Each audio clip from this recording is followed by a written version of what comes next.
If you read the standard summary of Munshi Premchand's 1936 novel Godaan, it sounds like a rather dreary, straightforward fable.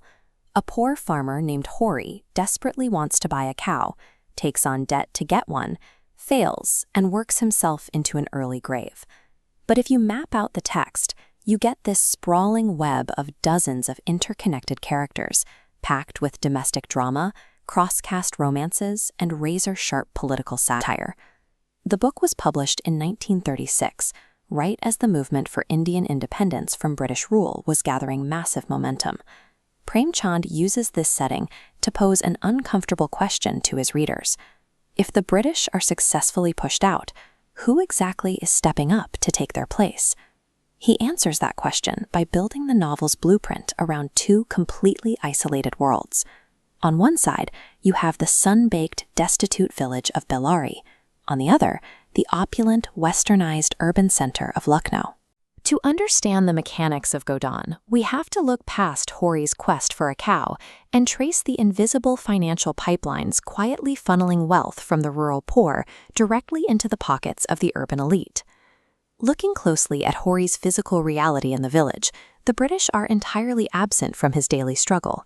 His actual rulers live right down the street. The village is tightly controlled by a local syndicate of upper caste elites: Pandit Decoding, the priest and moneylender, Jingori Singh, the wealthy landowner, and Patishwari Lal, the government record keeper.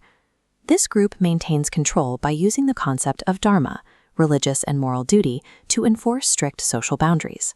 When those boundaries are crossed, like when Hori's son elopes with a widow, or when a high-caste Brahmin takes a low-caste chamar mistress, the village elite step in to restore order. As this flowchart shows, the village council doesn't stop at excommunicating the offenders. They levy steep financial fines against Horis, fines they know can only be paid by taking out compounding, high-interest loans directly from the elites themselves. For the rural poor, caste oppression operates as an engineered financial cage, designed to guarantee permanent indentured servitude. Meanwhile, in Lucknow, the absentee landlord Rai Sahib and his wealthy friends spend their time debating nationalism, philosophy, and women's rights in ornate drawing rooms. Rai Sahib happily courts brief stints in prison for the Indian freedom struggle to build his political prestige, all while returning to a life of extreme comfort and security. The money funding his political campaigns, his modern lifestyle, and his investments in new sugar factories comes entirely from the rents and punitive fines extorted from the villagers in Bellari. While the urban elites navigate bruised egos, philosophical ennui, and marital dissatisfaction, the poorest families face starvation and physical dehumanization. The urban elites' fight for a free India rings hollow, as they actively perpetuate the feudal and caste hierarchies they claim to be evolving past. Returning to the village, the unpayable debts owed to the local priests and the urban landlord finally catch up to Hori.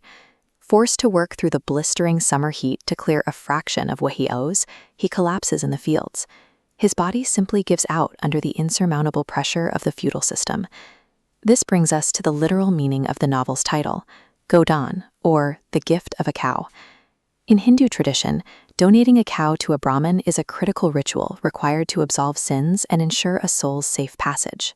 As Hori lies dead from a lifetime of trying to afford a cow for his family, the corrupt village priest arrives and demands that his grieving, destitute widow donate a cow to save her husband's soul. Premchand was capturing a very real historical crisis. In the exact same year Godaan was published, Dr. B.R. Ambedkar released his seminal text, The Annihilation of Caste. Both texts carry a devastating warning. Political independence from the British means nothing if the nation refuses to dismantle the internal systems of caste and feudalism that crush its own people.